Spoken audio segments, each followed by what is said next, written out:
নমস্কার বন্ধুরা, চলে এসেছি আমার একটা নতুন ইউটিউব ভিডিও নিয়ে। আমার ইউটিউব চ্যানেলের নাম শুভদীপ চট্টোপাধ্যায় ব্লগিং। তো আজ শ্রীকৃষ্ণের জন্মদিন, মানে জন্মাষ্টমী। আজকের দিনেই শ্রীকৃষ্ণ তার মা যশোদার গর্ভে জন্মেছিল। তাই প্রত্যেক বছরের মতো প্রতিটি বাঙালির ঘরে ঘরে শ্রীকৃষ্ণের জন্মদিন পালন করা হয়, মানে জন্মাষ্টমী পালন করা হয়। তা প্রত্যেক বছরের মতো আমিও এবারে জন্মদিন পালন করতে গেছিল। এটা মানে পালন করতে যাইনি, নেমন্তন্ন পেয়েছিলাম। এটা হচ্ছে আমার মায়ের মামার বাড়ির, এরা হচ্ছে আমার মায়ের মামার বাড়ির সব লোকজন। আমরা সবাই মিলে, মানে আমি আর আমার মা মিলে প্রথমে গেলাম আমার মায়ের মামার বাড়ি শ্রীকৃষ্ণর জন্মদিনের নেমন্তন্ন রক্ষা করতে। এরপর এলাম, এটা হচ্ছে আমার পিসির বাড়ি, গোপাল ঠাকুর, খুব সুন্দর দেখতে। তো আমরা বেশিক্ষণের জন্য যাইনি, অল্পক্ষণের জন্য গেছিলাম। তো এবার আমরা চলে এলাম আমার ভিক্ষে মায়ের বাড়ি, মানে আমার বাবার ছোটোবেলাকার বন্ধুর বাড়ি।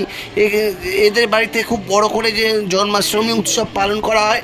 তো প্রত্যেক বছরের মতো এবছরেও প্রচুর লোকজন এসেছিল।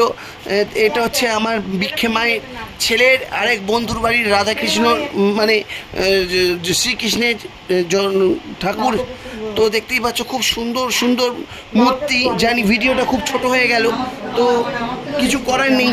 তো ছোট ছোট ক্লিপ করেই তুলেছি।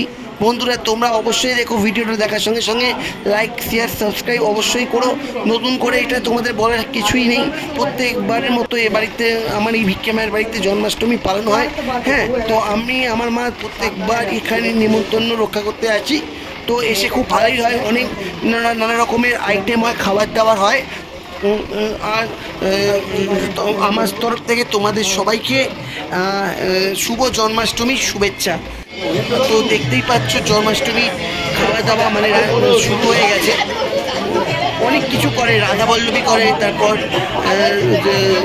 ওটা কী বলে, চপ করে, ভেজিটেবিল চপ, তারপর কোনো সময় পোলাও, এইসবও খাওয়ানো হয়। তো খাবার দাবার সবই ঠিক থাকে। আমার তো খুব ভালো লাগে। প্রত্যেক বাড়িতে গিয়ে জন্মাষ্টমী পুজো অ্যাটেন্ড করবো, মানে আমি আর আমার মা এখানে গিয়ে অ্যাটেন্ড করি, খুব ভালো লাগে।